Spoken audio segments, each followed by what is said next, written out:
할렐루야. 이제 부활절날 성찬식을 아마 교회에서는 못했지만은 목사님들의 인도로 가정에서 가장의 인도하에 이제 성찬식들을 아마 거행했을 거라 봅니다.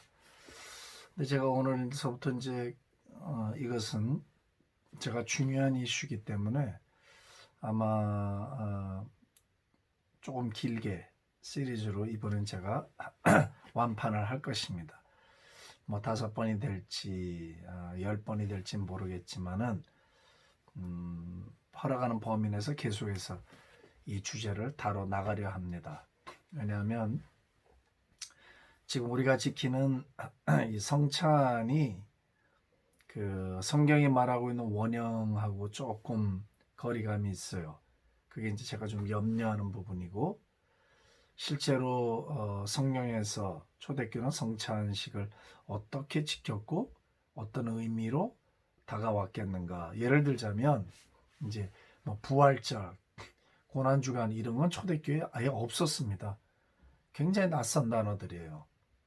그것은 이제 로만 캐톨릭이 교회를 제도화하면서 권력화되면서 이방 종교들을 막 끌어들이고 해서 통치권의 하나의 수단으로 각 나라, 자기들이 점령한 나라들의 종교를 수용하면서 통치하는 방편으로 해서 막 이방 종교가 잡신처럼 막 뒤섞일 때 나타났던 하나의 전승 중에 하나거든요. 고난주간, 부활주일 뭐 그런 건 원래 초대교회에서 지킨 적이 없습니다. 유월절을 지켰지 그런 건 지킨 적이 없는데, 왜 그랬을까? 이제 사도행전을 잘 읽어보시면은 성도들이 날마다 모였어요. 날마다. 오늘 같은 건 불가능하겠죠.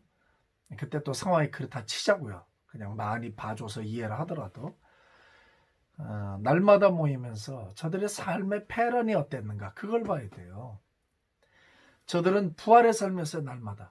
날마다 주와 함께 그 고난을 먹고 마시고 그 십자가를 지고 사랑으로, 기쁨으로, 건강함으로 계속해서 그 부활의 삶을 살았단 말이죠. 주님과 함께하는 삶을 살았단 말이죠.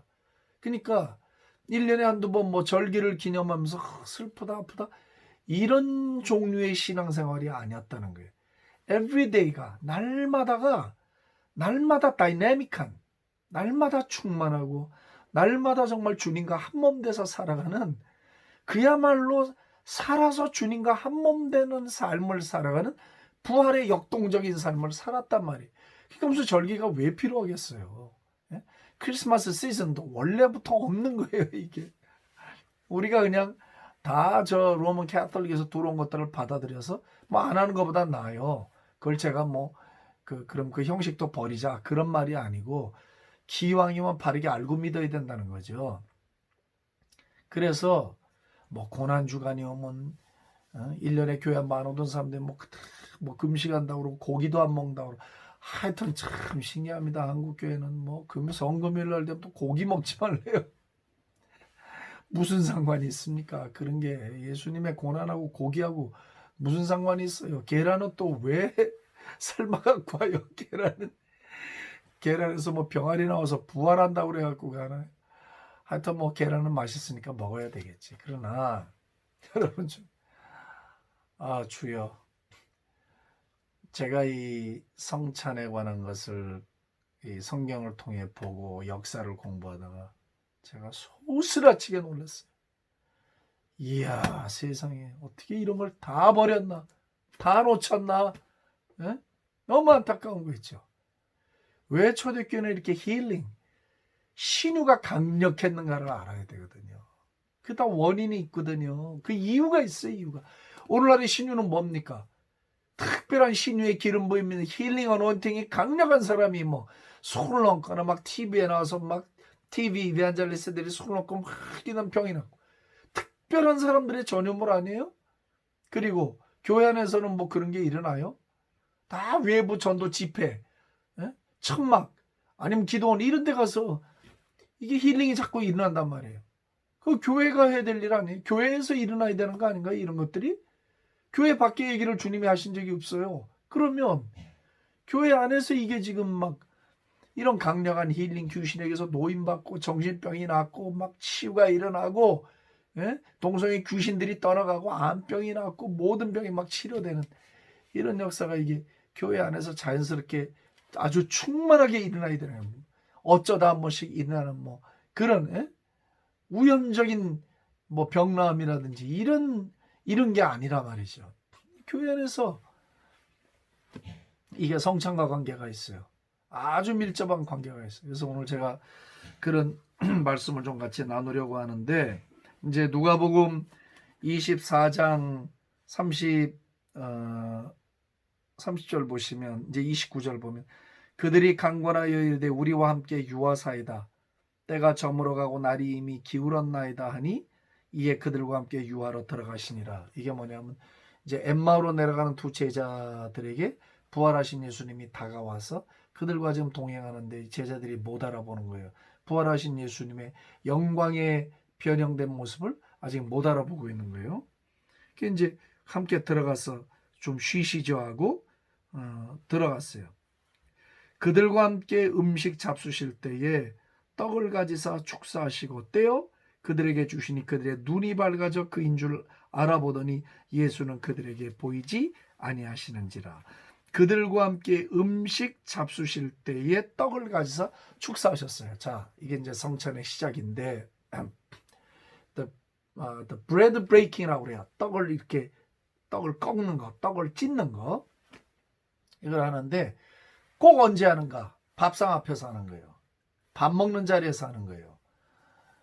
요즘 구교나 신교나 로만 캐톨릭이나 프로테스탄트나 다 동그란 뭐 전병 같은 거 만들어 갖고 하나씩 나눠주고, 천주교는 화채살을 믿으니까 밑에 손수건 하얀 천 받치고 예수님의 살이 떨어지면 다치신다고 또 이렇게 받기도 하고, 또 우리는 뭐 카스테라나 아니면 뭐 크래커 같은 거를 해갖고 또 이렇게 먹고 해요. 교회에서 목사님들이 주도하고 장로님들이 이걸 이제 분잔하느라고 들고 다니잖아요.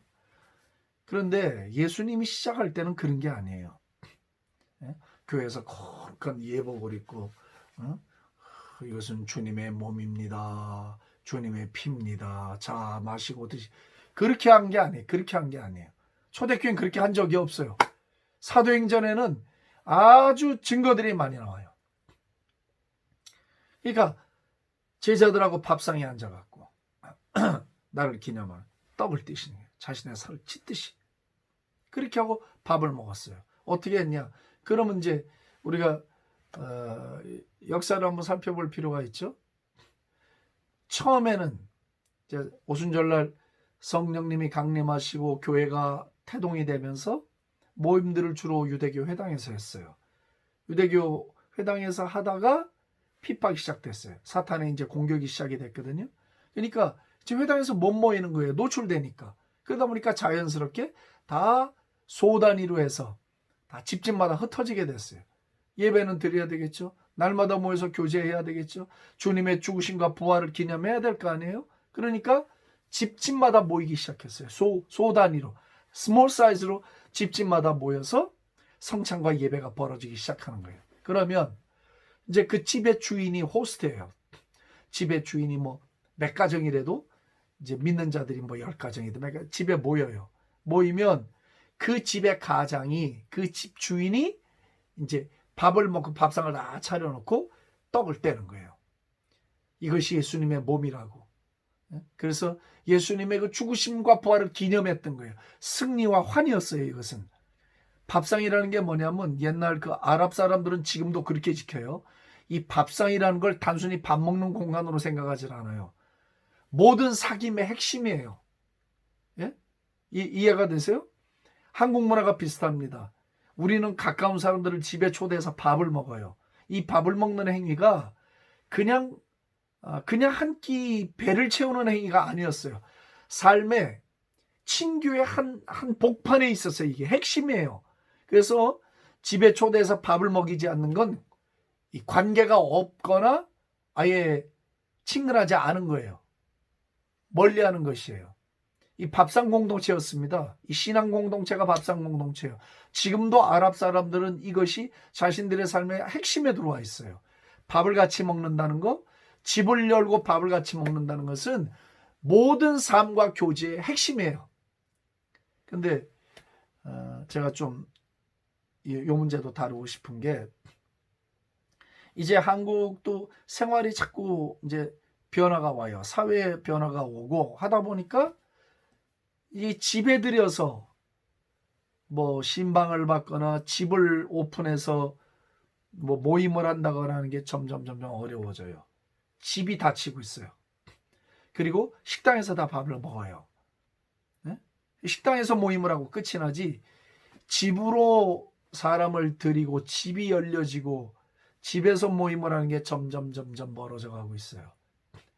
근데 사람들은 그 따뜻한 물에 그 개구리가 슬슬 죽어가는 줄도 모르듯이 우리도 어쩌면 감각이 없이 지금 그냥 자연스럽게 뭐 세상이 다 그렇지 않은가, 다 바쁘고 분주한데 꼭 그렇게 해야 돼, 정성만 있으면 되지 하고 우리 자신들을 그냥 이렇게 자연스럽게 합리화하면서 덮어주고 그냥 가는 거예요. 성경에 근데 원형은 그걸 가르쳐 준 게 아니거든요. 집에서, 한마디로 이게 하우스 처치예요. 네? 하우스 처치가 돼서 집에서 초대한 분이 이제 떡을 떼고, 다 떡을 떼고 기쁨으로 막 우리처럼 막 흰 장갑 끼고, 얼마나 아프셨을까, 내 죄 때문에 내가 죽일 놈이야, 눈물 막 쫙. 가만. 아니에요. 그렇게 한 적이 없어요. 초대교회는 밥상 앞에 앉았는데 밥상에서 우는 바보가 있습니까?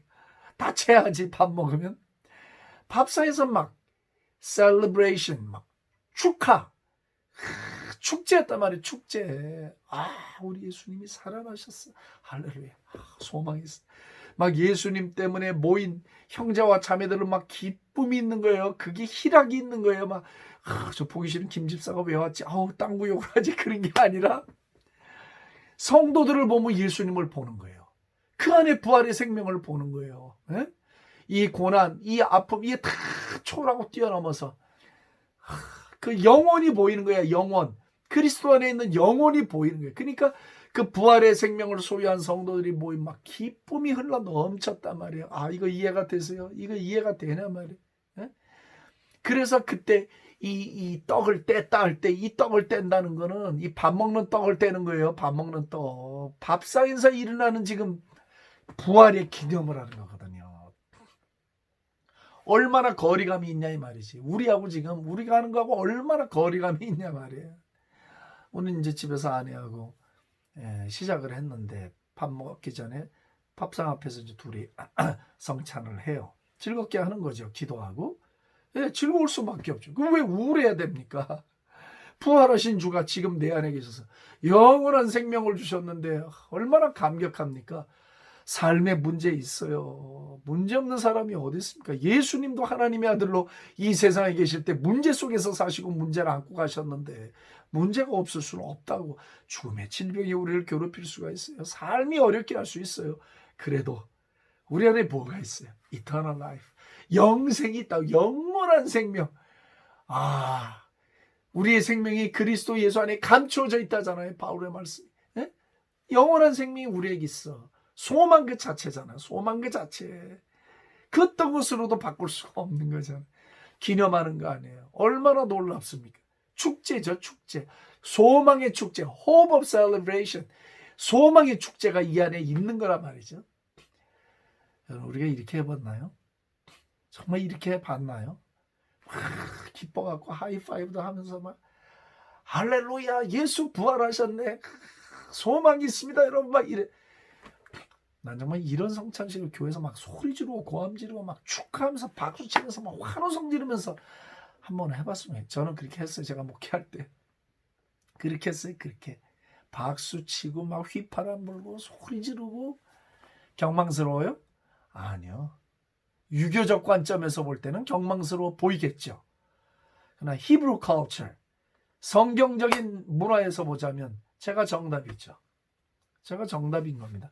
오늘 이 방송 보시는 분들이 집에서 성찬하시기 바랍니다. Every day.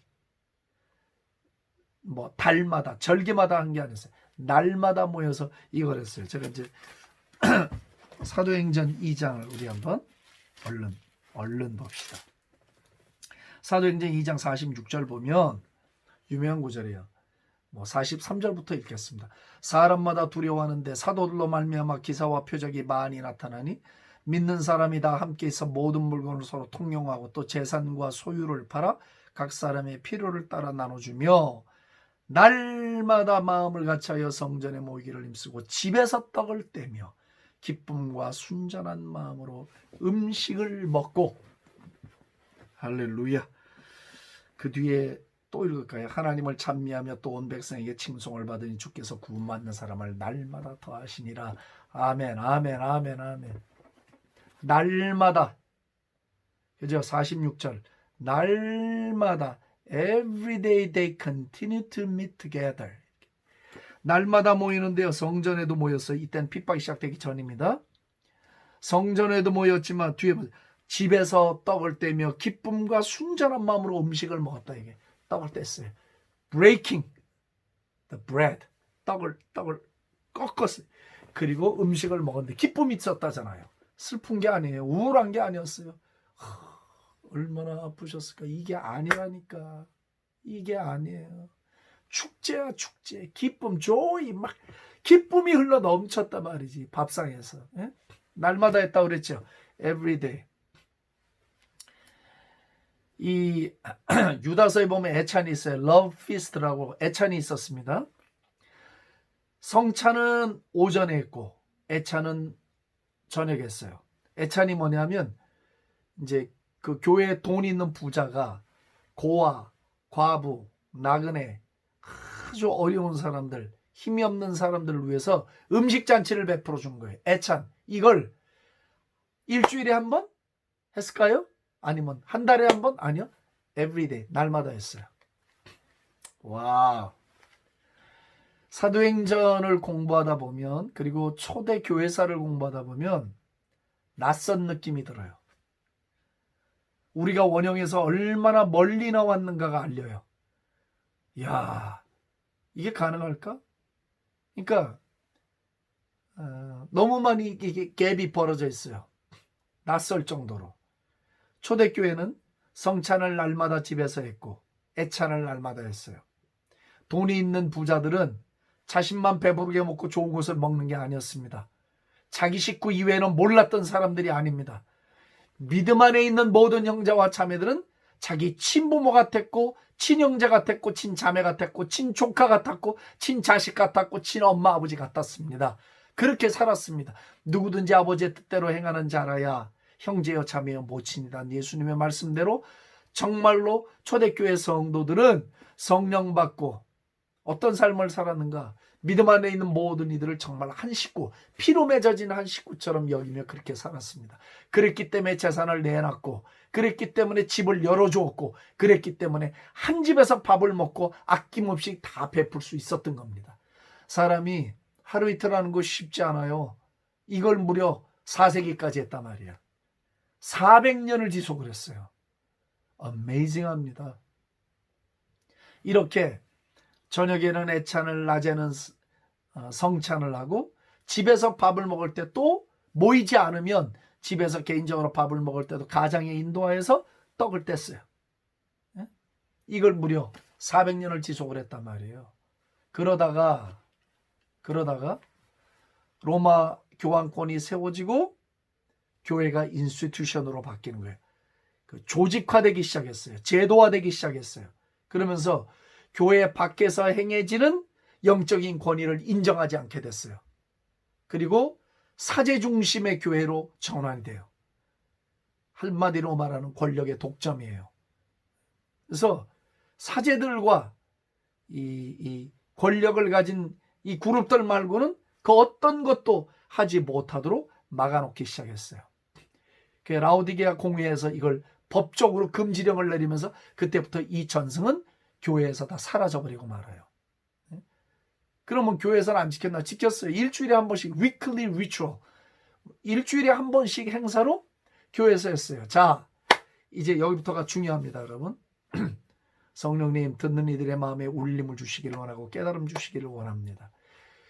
성도들이 400년 동안 집에서 날마다 떡을 떼며 예수님의 부활을 축하하고 기쁨이 있죠. 순수함이 있죠. 거룩함이 있죠. 그리고 저녁에는 애찬을 하면서 가난하고 어렵고 병든 사람들 먹이는 일을 계속해서 해왔어요. 한번 생각해 보십시오. 그렇게 할 때 초대교회가 두 가지를 유지해요. 그것이 생명력이었어요. 하나는 forgiveness, 용서가 있었어요. 미움이라든지 분열이 이 속에 존재하지 않았어요. 두 번째가 뭐냐? holiness, 거룩이에요. 자, 이 거룩함과 용서함이라고 하는 공동체가 400년을 지속을 했어요. 그래서 어떤 일이 벌어지나요? 미움이 사라지고 다툼이 물러가고 그리고 그 거룩함과 용서의 용서의 역사가 보편적으로 이게 교회 안에 평범한 삶의 스타일이 되니까 거기 강력한 신유가 나타나기 시작했어요. 자, 제가 지금 이제 결론에 도달하고 있습니다. 오늘처럼 특별히 신유의 은사를 받은 자들이 신유를 행사한 게 아니에요. 베닌이나 뭐 캐서린 콜만이나 아니면 존 지 레이크나는 이런 분들에 의해서 움직여지는 그런 신유가 아니었어요. 아주 자연스럽게 보편적으로 다양하게 날마다 일어나는 신유가 굉장히 강력했어요. Why? 교회 안에 용서가 보편적이었거든요. 그 이야기가 뭐예요?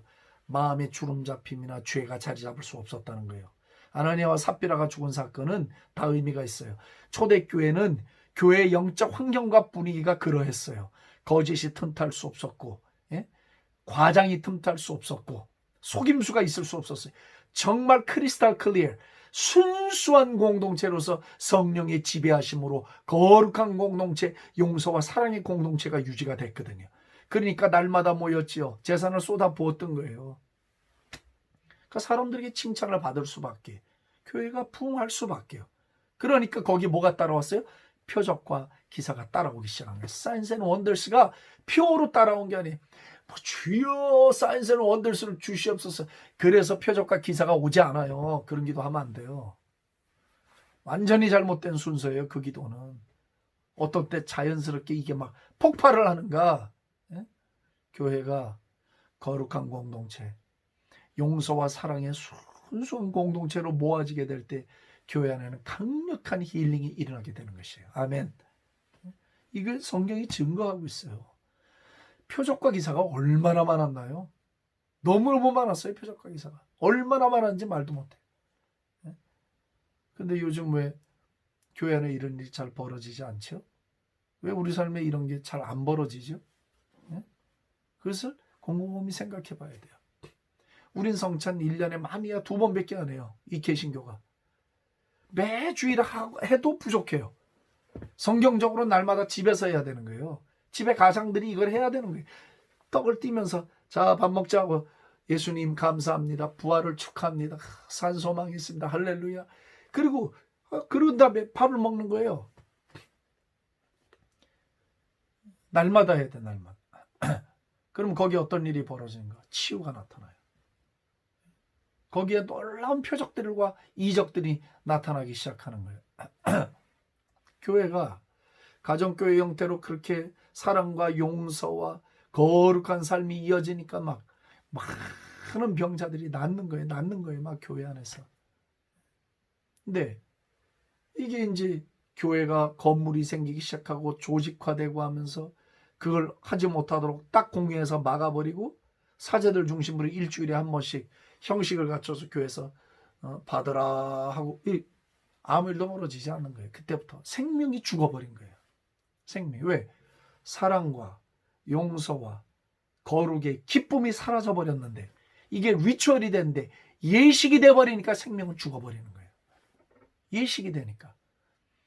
적어도 400년 동안엔 이거는 예식이 아니었어요. 그냥 life itself, 삶 자체였다고. 삶 자체. 아주 그냥 날마다 진행되는 내 삶이었어요. 그 일부였고 특별한 것이 아니었단 말이지. 부활한 주님과 동행하는 것이었단 말이지. 그러니까 뭐가 있어요? 기쁨이 있었다고 그러잖아요. 성경에 보니까 기쁨과 순전한 마음으로.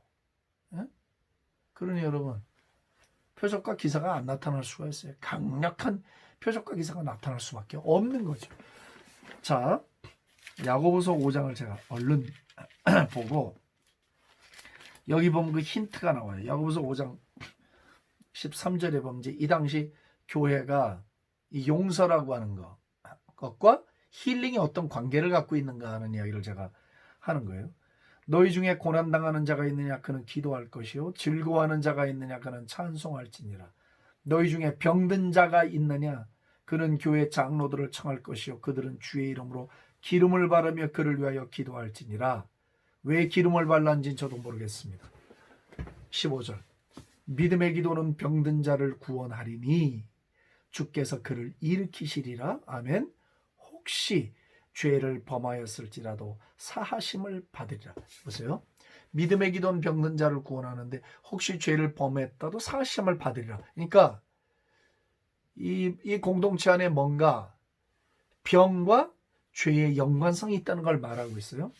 믿음의 기도는 병든 자를 16절 보 그러므로 너희 죄를 서로 고백하며 병이 낫기를 위하여 서로 기도하라. 의인의 간구는 역사하는 힘이 큼이니라. 아멘. 자요.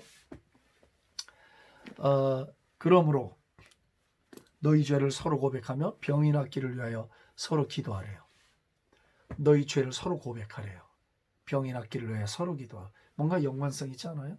그러니까 그 용서라고 하는 것과 힐링이 같이 가요. 그러니까 서로 죄를 고백하래. 용서해줘. 미안해.